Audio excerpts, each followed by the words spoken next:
What's up, guys? Welcome back to the YouTube channel. I'm over here at the shop, B&K Performance. Just got over here.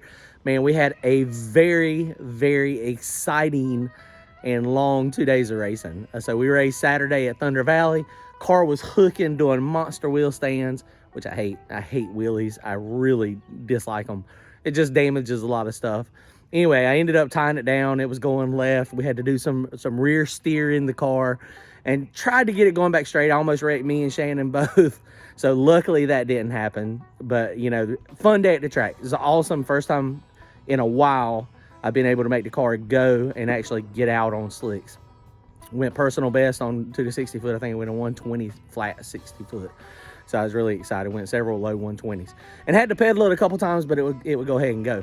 So now the next day we went to Kinston, which the track prep was not quite as sticky, which is, I mean, understandable. They were having a bracket race, but they also had a 28 by 10 race.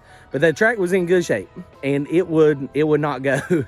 And first pass, it tried to go, kind of tire shook, went out a little bit to the right. And what I ended up having to do was make the anti-roll bar change back. And Randy hit that on the head.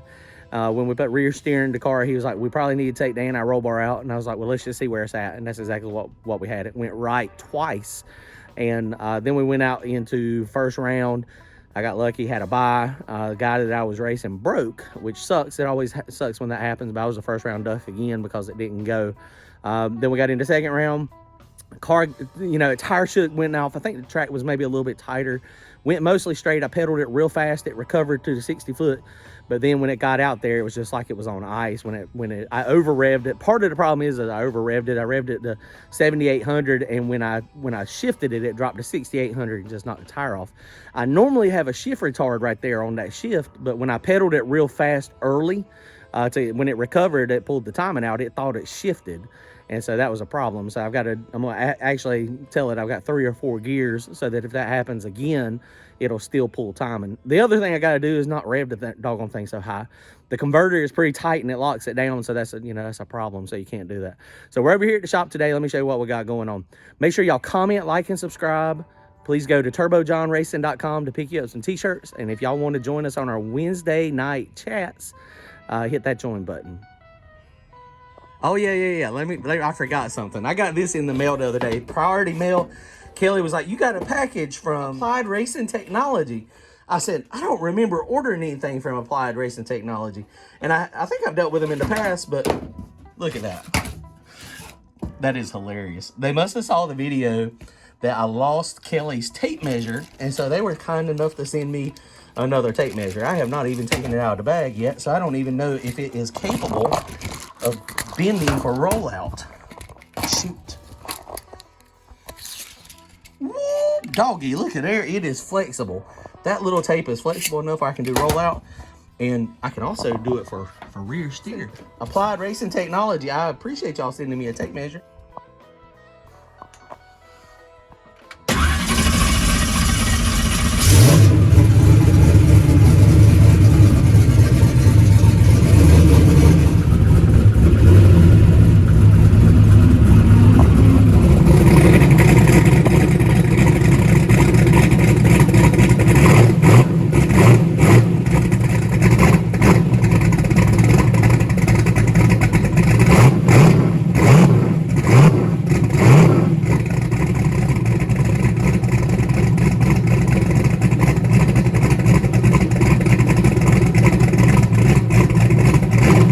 What we are working on today, I just pushed the car in the shop, and everybody in my videos, for the last few months, and I agreed, I did not disagree at all, have mentioned and suggested, they were like, you gotta slow the front end down. The front end's gotta slow down. It's way too snappy coming up.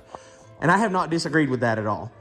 It's just one of those things. My car, the struts that are on it, they come off of Randy's car, so they're old. And they were full tight. So with them being full tight, I was like, that's all I can do for right now.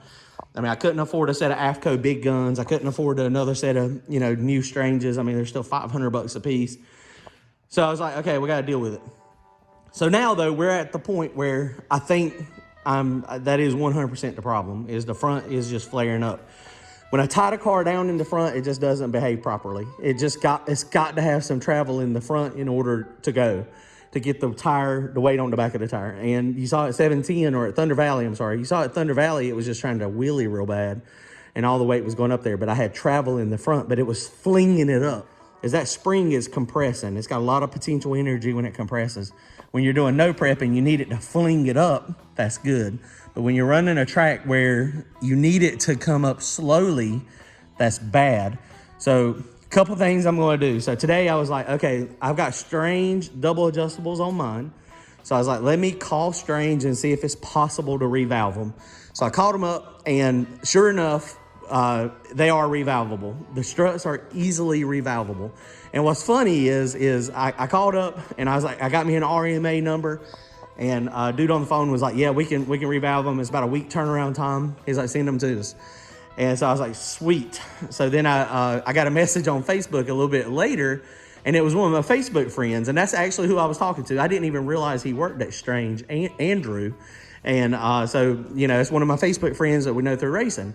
And so that is awesome. So he was like, yeah, man, I just talked to you on the phone. So that's cool. So it's nice to be able to actually talk to some of our Facebook friends that we know from racing that, you know, he's all the way up in Chicago. So I'm going to take these off. So you're wondering, the car is sitting and I've got this stuff over here. What's going on? So it just so happens that Zach, he just bought a car, and part of the car that he bought has got the exact same strut that I have. And you see, I already marked his so I don't get them confused. His has got the Z's on them for Zach. And these are the springs we were going to put on John Doc's car at the track the other day. These are 225s. So what I'm going to do tonight, I'm going to take my struts off, my springs off. I'm going to put Zach's, which are the exact same, but his are brand new. So these have just been sitting. So they are, and you know, these things could just be worn out. But I'm going to put Zach's on here with the 225. So I'm going to put the 225 pound spring on it as a crutch. So what I'm going to try to do, this 225 pound spring, and it works, this is not going to compress as much. So it's not going to have as much stored energy to fling the car up. So that's what I'm going to do. So I'm going to get mine sent off tomorrow. So mine will be sent off tomorrow, and I should have them back in about a week or so, depending on UPS or FedEx, how that works out. And hopefully this will get me a crutch to get us through our Thursday night race. We got the last list race of the night. So that's what we're doing today. So we got some game plan. They're going to take my struts and revalve them and tighten the extension up basically for like a radial prep.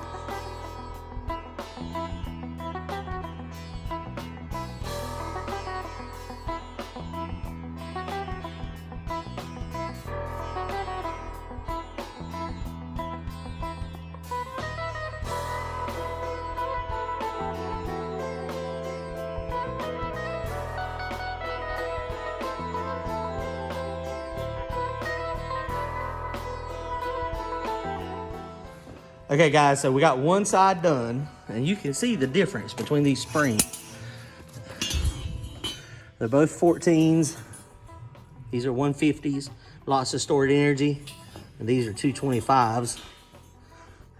Just a little bit of stored energy. So we got them on. That strut is wore out. The same setting, super, super hard. I can move it. This one I can barely move. So the struts are old. They're going to get rebuilt and revalved. And so we got that big 225 spring on, and we'll have to set ride height I got them all the way down right now, but we'll set ride height in a minute. So I'm gonna do the other side real fast, and then we'll jump back.